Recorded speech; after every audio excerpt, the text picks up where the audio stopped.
പേര് Jessy Thomas. ഞാൻ വയനാട് ജില്ലയിൽ മാനന്തവാടി രൂപതയിലെ ഇടവകാംഗമാണ്. ഞാൻ എൻ്റെ മകന് വേണ്ടിയാണ് ഏപ്രിൽ 21, 2022 ഏപ്രിൽ 21 ഇവിടെ വന്ന് ഉടമ്പടി എടുത്തത്.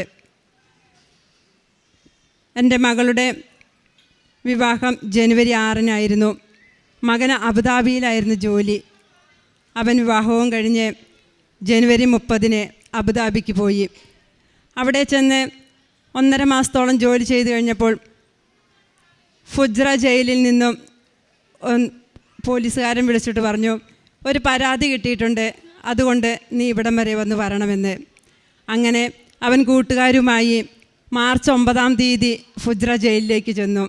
അവിടെ ചെന്ന് കഴിഞ്ഞപ്പോൾ ഏകദേശം ഒരു 2 മണിക്കൂർ കഴിഞ്ഞപ്പോഴാണ് അവിടെ പോലീസുകാരൻ പുറത്തു വന്ന് ഇവനെയും കൂട്ടി പോലീസ് സ്റ്റേഷനുള്ളിലേക്ക് പോയി. കൂട്ടുകാർ പുറത്തിരുന്നു. 2 മണിക്കൂറിന് ശേഷവും പോലീസുകാർ തിരിച്ചു വരാതിരുന്നപ്പോൾ അവിടെ പുറത്തുണ്ടായിരുന്ന വേറൊരു പോലീസുകാരനോട് കാര്യങ്ങൾ ചോദിച്ച്, അപ്പോൾ അയാൾ അകത്ത് പോയി ആ പോലീസുകാരനോട് ചോദിച്ച് ഇവിടെ വന്ന് പറഞ്ഞു, 2 ദിവസം കഴിഞ്ഞ് അവനെ വിടുകയുള്ളൂ, നിങ്ങൾ പോയിക്കൊള്ളാൻ. അങ്ങനെ അവരവിടെ നിന്ന് തിരിച്ചു പോന്നു. 2 ദിവസം കഴിഞ്ഞു, ഒരാഴ്ച കഴിഞ്ഞു, 2 ആഴ്ച കഴിഞ്ഞു. അവനെക്കുറിച്ച് ഒരു വിവരവുമില്ല. പക്ഷെ അവർ ഇടയ്ക്കിടയ്ക്ക് പോകുന്നുണ്ടായിരുന്നു. കൂട്ടുകാർ ചെന്ന് അന്വേഷിച്ചുകൊണ്ടിരുന്നപ്പോൾ പോലീസുകാർ പറഞ്ഞു, ഇനി നിങ്ങളിവിടെ വന്നാൽ ഞാൻ നിങ്ങളെയും ഇതിനുള്ളിലാക്കും, ഇനി അവനെ അന്വേഷിച്ച് നിങ്ങളിങ്ങോട്ട് വരണ്ട എന്ന്. ഞങ്ങൾക്ക് മറ്റൊരു വിവരവും ലഭിക്കാതെയായി. അങ്ങനെ വല്ലപ്പോഴും വന്ന് വിളിക്കുന്ന ഒരവസ്ഥയിലായിരുന്നു മകനുണ്ടായിരുന്നത്. അവിടെ ചെന്ന് കേസിനെക്കുറിച്ച് അന്വേഷിച്ചപ്പോഴാണ് പറയുന്നത്, ഒരു ഫിലിപ്പീൻ സ്ത്രീയുടെ അക്കൗണ്ടിൽ നിന്ന് മകൻ 3 ലക്ഷം രൂപ പിൻവലിച്ചു എന്നുള്ളത്. അവൻ അങ്ങനെ ഒരു കാര്യം അറിഞ്ഞിട്ടില്ല. അവനറിയത്തില്ലായിരുന്നു. ഇങ്ങനെയൊരു മെസ്സേജ് ഫോണിൽ വന്നത് അവൻ്റെ ശ്രദ്ധയിൽപ്പെട്ടില്ല. അപ്പോൾ പോലീസുകാരനോട് പറഞ്ഞു, ഇങ്ങനെ ചെയ്തിട്ടില്ല എന്ന് പറഞ്ഞപ്പോഴും അവർ പറഞ്ഞു, നിങ്ങൾക്ക് ഇനി ഇവിടെ ഒന്നും പറയാൻ വഴിയില്ല, അതുകൊണ്ട് ഇത് കോടതിയിലേക്ക് വിടുകയാണ് എന്ന്. അങ്ങനെ കോടതിയിലേക്ക് കേസ് വിട്ടു. അവിടെ നിന്ന് വിധി വന്നപ്പോൾ 50 ലക്ഷം രൂപ അടയ്ക്കാൻ പറഞ്ഞു. 50 ലക്ഷം പോയിട്ട് 5 ലക്ഷം എടുക്കാനില്ലാത്തൊരവസ്ഥ. അപ്പോൾ അവൻ പറഞ്ഞു, 50 ലക്ഷം അടച്ച് ഞാൻ പുറത്തിറങ്ങുന്നില്ല. വീണ്ടും 1 മാസത്തോളം ആയപ്പോൾ വീണ്ടും കോടതിയിലേക്ക് വിളിച്ചു. അവിടെ ചെന്ന് കഴിഞ്ഞപ്പോൾ പറഞ്ഞു, 10 ലക്ഷം രൂപ അടയ്ക്കുകയാണെങ്കിൽ ഈ ആഴ്ച തന്നെ പുറത്ത് വിടാം. അവൻ പറഞ്ഞു പോകുന്നില്ല എന്ന്. അങ്ങനെ അടച്ച് പുറത്തു പോകാൻ പറ്റുന്നൊരു സാഹചര്യമല്ല എൻ്റെ വീട്ടിലുള്ളത്. ഇപ്പോൾ എൻ്റെ വിവാഹം കഴിഞ്ഞതേ ഉള്ളൂ, വീട് പണി കഴിഞ്ഞതേ ഉള്ളൂ. അതുകൊണ്ടൊക്കെ എനിക്ക് സാമ്പത്തികമായിട്ടും എൻ്റെ വീട്ടിലും എനിക്കും പ്രശ്നം തന്നെയാണ്. അങ്ങനെ ഞാനിവിടെ വന്ന് ഉടമ്പടി പുതുക്കി മാതാവിനോട് പറഞ്ഞു, അമ്മേ, ഞാനിവിടെ വന്ന് അമ്മേനെ ഏൽപ്പിച്ചതല്ലേ എൻ്റെ മകനെ. എനിക്ക് 3 പെൺമക്കളാണ് ഉള്ളത്. എനിക്ക് ആദ്യമായിട്ടാണ് നീ എനിക്കൊരു മകനെ തന്നത്. നീ ഏറ്റെടുക്കണം എൻ്റെ മകൻ്റെ കാര്യമെന്ന്. അങ്ങനെ എല്ലാ ദിവസവും പ്രാർത്ഥിക്കും. രാവിലെ 5:30 എഴുന്നേറ്റ് ഞാനും എൻ്റെ ഭർത്താവും മക്കളും ചേർന്ന് ഉടമ്പടി പ്രതിഷേധന പ്രാർത്ഥന ചൊല്ലും. രാത്രിയിൽ പ്രാർത്ഥനയ്ക്ക് ശേഷം മരിയൻ ഉടമ്പടി പ്രാർത്ഥനയും ചൊല്ലും. അങ്ങനെ പ്രാർത്ഥനകളെല്ലാം നടക്കുന്നുണ്ടെങ്കിലും കാരുണ്യപ്രവർത്തികളൊക്കെ ഇച്ചിരി കുറവ് വന്നു. പക്ഷെ അത് ഞങ്ങളുടെ മാനസിക ടെൻഷൻ കൊണ്ടാണ് അതിൽ ഞാൻ പുറകോട്ട് പോയത്. ഉടമ്പടി പുതുക്കിയതിന് ശേഷം ഞാൻ ഒരുവിധം നല്ല രീതിയിൽ തന്നെ, എനിക്ക് ചെന്ന് ചെയ്യാൻ പറ്റാത്തതാണെങ്കിലും എന്നോട് ആര് ചോദിച്ച് എന്ത് സഹായം ചോദിച്ച് ഇങ്ങോട്ട് വന്നാലും ഇല്ലെങ്കിൽ ഞാൻ അങ്ങോട്ടാണെങ്കിലും കൊണ്ടുപോയി കൊടുത്ത് അവരെ സഹായിക്കുമായിരുന്നു.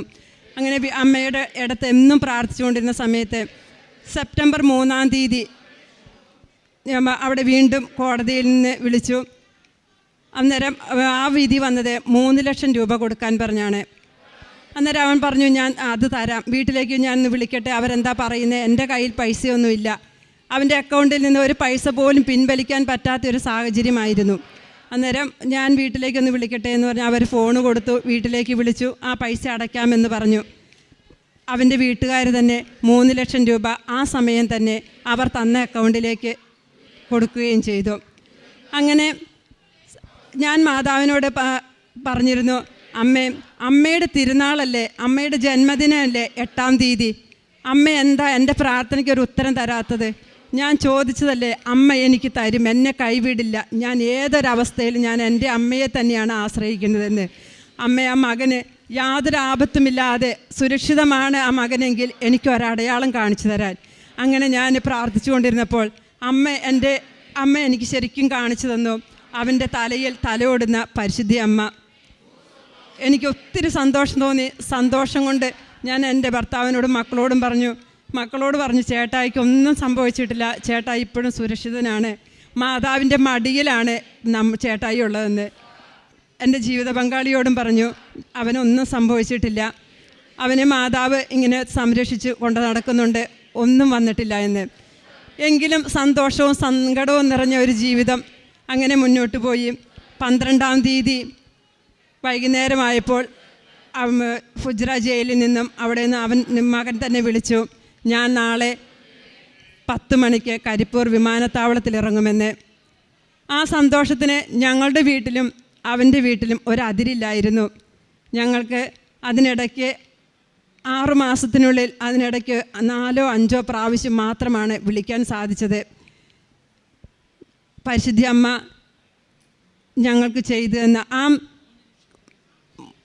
3 ലക്ഷം രൂപ കൊടുക്കണമെന്ന് പറഞ്ഞു. അത് കൊടുക്കാമെന്ന് പറഞ്ഞ് ഞാൻ അവിടെ നിന്ന് വരും 13-ാം തീയതി പറഞ്ഞ ആ ദിവസം തന്നെ പൈസ അവരുടെ അക്കൗണ്ടിലേക്ക് ഇട്ട് കൊടുത്തു.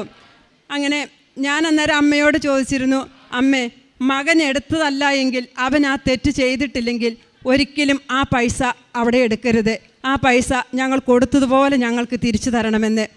അതുപോലെ തന്നെ 13-ാം തീയതി അവനെ അവിടെ നിന്നും പറഞ്ഞു വിട്ടപ്പോൾ ആ 3 ലക്ഷം രൂപയും അവന് പോരാനുള്ള വിമാന ടിക്കറ്റിൻ്റെ പൈസയും കൂടി അവർ അവിടെ നിന്നും കൊടുത്തു വിട്ടു. പരിശുദ്ധി അമ്മ ഞങ്ങളുടെ ജീവിതത്തിലേക്ക് ചൊരിഞ്ഞ, ഒരിക്കലും ഞങ്ങൾക്ക് മറക്കാനോ തിരസ്കരിക്കാനോ പറ്റാത്ത ഒരു വലിയൊരു സന്തോഷമാണ് ഞങ്ങളുടെ ജീവിതത്തിലേക്ക് ചൊരിഞ്ഞത്. അമ്മയ്ക്കും തിരുക്കുമാരനും കോടാനുകോടി നന്ദി പറയുന്നു. അതോടൊപ്പം തന്നെ ആ പാസ്പോർട്ട് സീലടിക്കുമെന്നും അവൻ്റെ തല മുട്ടയടിക്കുമെന്നൊക്കെ ഇങ്ങനെ പറഞ്ഞിരുന്നു. പക്ഷേ ഒന്നും ചെയ്തില്ല. പോയതുപോലെ തന്നെ അവിടെ നിന്നൊരു പനി പിടിച്ചു. ആ പനി സാധാരണ പനി. ആ പനി വന്നപ്പോൾ തലമുടി പറ്റയൊന്ന് വെട്ടിയെന്ന് മാത്രം, മുട്ടയടിച്ചതല്ല, പറ്റ നീണ്ടു നിന്ന മുടി എന്ന് മുറിച്ച് കളഞ്ഞെന്ന് മാത്രമേ ഉണ്ടായിരുന്നുള്ളൂ. ഒരു തടസ്സവും കൂടാതെ ഇപ്പോൾ കണ്ണൂർ വന്ന് ജോലി ചെയ്യുന്നുണ്ട്. MBA-കാരനാണ്. നല്ലൊരു ജോലിയായിരുന്നു അബുദാബിയിലും ഉണ്ടായിരുന്നത്. 2ാമത്തെ എൻ്റെ നിയോഗം എന്ന് പറയുന്നത് എൻ്റെ ചേച്ചിക്ക് ബ്രസ്റ്റ് ക്യാൻസർ ആയിരുന്നു. ചേച്ചിയുടെ രോഗാവസ്ഥ അറിഞ്ഞു കഴിഞ്ഞപ്പോൾ, ആദ്യമൊക്കെ അന്വേഷിച്ച് കഴിഞ്ഞപ്പോൾ 1 മാസം കഴിയാതെ ട്രീറ്റ്മെൻറ്റ് തുടങ്ങാൻ പറ്റില്ല എന്നാണ് ഹോസ്പിറ്റലിൽ നിന്ന് പറഞ്ഞത്. ഞാനിവിടെ വന്ന് ഉടമ്പടി എടുത്ത് പ്രാർത്ഥിച്ചപ്പോൾ അമ്മയോട് പറഞ്ഞു, അമ്മേ, ഒരു തടസ്സവും കൂടാതെ ചേച്ചിയുടെ ട്രീറ്റ്മെൻറ്റ് എത്രയും വേഗം നീ നടത്തി തരണം. മറ്റൊന്നുമില്ല, ഞങ്ങൾക്ക് സാമ്പത്തികമായിട്ടോ ഞങ്ങളെ സഹായിക്കാനൊന്നും ആരുമില്ല, പക്ഷേ അമ്മ കൂടെ ഉണ്ടായിരിക്കണം. അമ്മ കൂടെ ഉണ്ടെങ്കിൽ ഞങ്ങൾക്ക് ഭയമില്ല എന്ന്. ചേച്ചിയുടെ ട്രീറ്റ്മെൻറ്റ് 8 ദിവസം കൊണ്ട് ആരംഭിച്ചു. ഇപ്പോൾ യാതൊരു വിഷമവുമില്ല. എങ്കിലും രോഗത്തിൻ്റേതായ ചെറിയ ഒരു അസ്വസ്ഥതകൾ ചേച്ചി അലട്ടുന്നുണ്ടെന്ന് മാത്രം. 3ാമതായിട്ട് ഞങ്ങളുടെ ജീവിതമാർഗം എന്ന് പറയുന്നത് ഒരു പിക്കപ്പ് വാനാണ്. ആ വണ്ടിയുടെ പണി എടുപ്പിച്ചിട്ട് 1.5 വർഷമായിരുന്നു. അതിൻ്റെ എല്ലാ പേപ്പറുകളും തെറ്റിക്കിടക്കുന്നു. ബ്രേക്ക് എടുക്കണമെങ്കിൽ ആ വണ്ടിയുടെ എല്ലാ പേപ്പറുകളും ശരിയാക്കണമെങ്കിൽ 1 ലക്ഷത്തോളം രൂപ ആവശ്യമാണ്. എന്ത് ചെയ്യുമെന്നോ എങ്ങനെ ചെയ്യണമെന്നോ ആരെ ആശ്രയിക്കണമെന്നൊന്നും ഞങ്ങൾക്കറിയില്ലായിരുന്നു. പക്ഷേ ഇവിടെ വന്ന അമ്മയോട് പറഞ്ഞു, അമ്മേ, ഞങ്ങളുടെ ജീവിതമാർഗ്ഗം ഇത് മാത്രമേ ഉള്ളൂ, ഞങ്ങൾക്ക് മറ്റൊന്നുമില്ല. ഈ വണ്ടി കൊണ്ട് പോയി ഓടിക്കിട്ടുന്ന പൈസ കൊണ്ടാണ് ഞങ്ങളുടെ ഉപജീവന മാർഗം കഴിയുന്നത്. അമ്മ ഞങ്ങളെ ഈ വണ്ടിയുടെ പണിയെടുപ്പിക്കാൻ വേണ്ട കാര്യം എന്താ ചെയ്യേണ്ടത് അറിയത്തില്ല. എങ്കിലും അമ്മ സഹായിക്കും. ഒരു പോലീസുകാരുടെ കണ്ണിലോ ആരുടെയും കണ്ണിൽ വണ്ടി അകപ്പെട്ടു പോകരുത് എന്ന് നിത്യവും പ്രാർത്ഥിക്കുമായിരുന്നു. പ്രിയപ്പെട്ടവരെ, ഞാൻ പ്രാർത്ഥിച്ചതിന് ഉത്തരം എൻ്റെ അമ്മ എനിക്ക് തന്നു. ഒരു ദിവസം വണ്ടിയിൽ കുറച്ച് സാധനങ്ങൾ മാനന്തവാടിയിൽ കൊണ്ടിറക്കി തിരിച്ചു വരുമ്പോൾ അവിടെ ഗാന്ധി പാർക്ക് എന്ന് പറഞ്ഞൊരു ജംഗ്ഷനുണ്ട്. അവിടെ എത്തിയപ്പോൾ ഒരു പോലീസുകാരൻ കൈനീട്ടി വണ്ടി നിർത്തി വേഗം ഡോറ് തുറന്ന് സാറ് വണ്ടിക്കുള്ളിലേക്ക് കയറി. എന്നിട്ട് ചോദിച്ചു, എങ്ങോട്ടാണ് പോകുന്നതെന്ന് ചോദിച്ചു. ഞാൻ ബി സ്ട്രീറ്റ് വരെ എന്ന് പറഞ്ഞ് അവിടെ വരെ പോകുന്നതെന്ന് പറഞ്ഞു. എന്നാൽ ഞാനുമുണ്ട് എന്ന് പറഞ്ഞ് ആ പോലീസുകാരനും അതിൽ കയറി. അവിടെ എത്തിയപ്പോൾ അദ്ദേഹം അവിടെ ഇറങ്ങി മാർക്കറ്റിലേക്ക് പോയി. ആ ഒരു പേപ്പറോ കാര്യങ്ങളോ ഒന്നും ചോദിച്ചില്ല. ചേട്ടന് നല്ല ഭയമായിരുന്നു, എന്തെങ്കിലും ചോദിക്കാനാണോ പിടിക്കുമോ എന്നൊക്കെ ഓർത്തിട്ട്. പക്ഷേ 1.5 വർഷം ഒരു പേപ്പറുമില്ലാതെ ആ വാഹനത്തെ അമ്മ തന്നെ കയ്യിൽ കൊണ്ട് നടക്കാൻ ഞങ്ങളെ സഹായിച്ചു. അമ്മയ്ക്ക് 1000 നന്ദി. ഞങ്ങൾക്ക് കുറച്ച് കടബാധ്യതകളൊക്കെ ഉണ്ടായിരുന്നു. ഒരു 20 സെൻറ്റ് സ്ഥലം വിറ്റാൽ ഞങ്ങളുടെ കടബാധ്യതകൾ തീരും. ഞങ്ങളുടെ ആധാരം ബാങ്കിലാണ് ഇരിക്കുന്നത്, അതൊന്ന് എടുക്കാൻ വേണ്ടിയിട്ടുള്ള ഒരാഗ്രഹമുണ്ടായിരുന്നു. അതിവിടെ നിയോഗം വെച്ച് പ്രാർത്ഥിച്ചു. കഴിഞ്ഞ മാസം മാർച്ച് 11-ാം തീയതി ഞാനിവിടെ വന്നു കഴിഞ്ഞപ്പോൾ എനിക്ക് ജോസഫ് അച്ഛനെ ഒന്ന് കാണാൻ സാധിച്ചു. അച്ഛനൊരു കാശ് രൂപം വെഞ്ചരിച്ചു തന്നു. അത് ഒത്തിരി തീഷ്ണതയോടെ തന്നെ അച്ഛൻ പറഞ്ഞതല്ലേ, അമ്മ ഉപേക്ഷിക്കില്ല, അച്ഛൻ്റെ പൗരോഹിത്യത്തിന് അമ്മ കൊടുക്കുന്നൊരു വിലയാണല്ലോ ഇതെന്ന് കരുതി ഞാൻ ഉറച്ച വിശ്വാസത്തോടു കൂടി തന്നെ ആ സ്ഥലത്ത് ആ കാശ് രൂപം കൊണ്ടുപോയി മണ്ണിൽ വെച്ചു. അമ്മയോട് അവിടെ നിന്ന് വിശ്വാസ പ്രമാണം ചൊല്ലി പ്രാർത്ഥിച്ചു. എല്ലാ ദിവസവും ആ സ്ഥലത്ത് പോകാൻ പറ്റിയില്ല. പക്ഷേ വീട്ടിൻ്റെ ഒരു മുറ്റത്തേക്ക് ഇറങ്ങി നിന്നിട്ട് ആ വശത്തേക്ക് നോക്കി ഞാൻ എന്നും വിശ്വാസ പ്രമാണം ചൊല്ലുമായിരുന്നു. അങ്ങനെ ഞാൻ ഒരു ദിവസം എനിക്ക് തോന്നി, ഒരു അക്രൈസ്തവ സഹോദരി എന്നോട് പറഞ്ഞു, എൻ്റെ ആങ്ങളയ്ക്ക് മക്കളില്ല, ജെസ്സി നീ ഒന്ന് പ്രാർത്ഥിക്കണം കേട്ടോ. ഞാൻ പ്രാർത്ഥിക്കാമെന്ന് പറഞ്ഞു. ഞാൻ ഉച്ചയ്ക്ക് ഒരു കൃപാസന പത്രം എടുത്ത് അതിൽ വിശ്വാസ പ്രമാണവും എഴുതി ആ മകളുടെ കയ്യിൽ കൊടുത്തിട്ട് പറഞ്ഞു, ഇത് കൊണ്ടുപോയി കൊടുക്കാൻ പറ്റില്ലെങ്കിലും നീ വീട്ടിലിരുന്ന് ഈ പ്രാർത്ഥനയും ചൊല്ലി ഇതിലുള്ള സാക്ഷ്യങ്ങളും വായിച്ച് നീ അവന് വേണ്ടിയും ഭാര്യയ്ക്ക് വേണ്ടിയും പ്രാർത്ഥിക്കുക, മാതാവ് അനുഗ്രഹിക്കുമെന്ന്. അപ്പോൾ അതുപോലെ ചെയ്യുന്നുണ്ട് എന്ന് എന്നോട് പറഞ്ഞിരിക്കുന്നത്. അങ്ങനെ ഞാനത് ആ പത്രം ഏൽപ്പിച്ച് തിരിച്ച് വീട്ടിൽ വന്നു കഴിഞ്ഞപ്പോഴുണ്ട് സ്ഥലം നോക്കുവാൻ വേണ്ടി ആൾ വരികയും ആ സ്ഥലം വിൽക്കുകയും ചെയ്തു.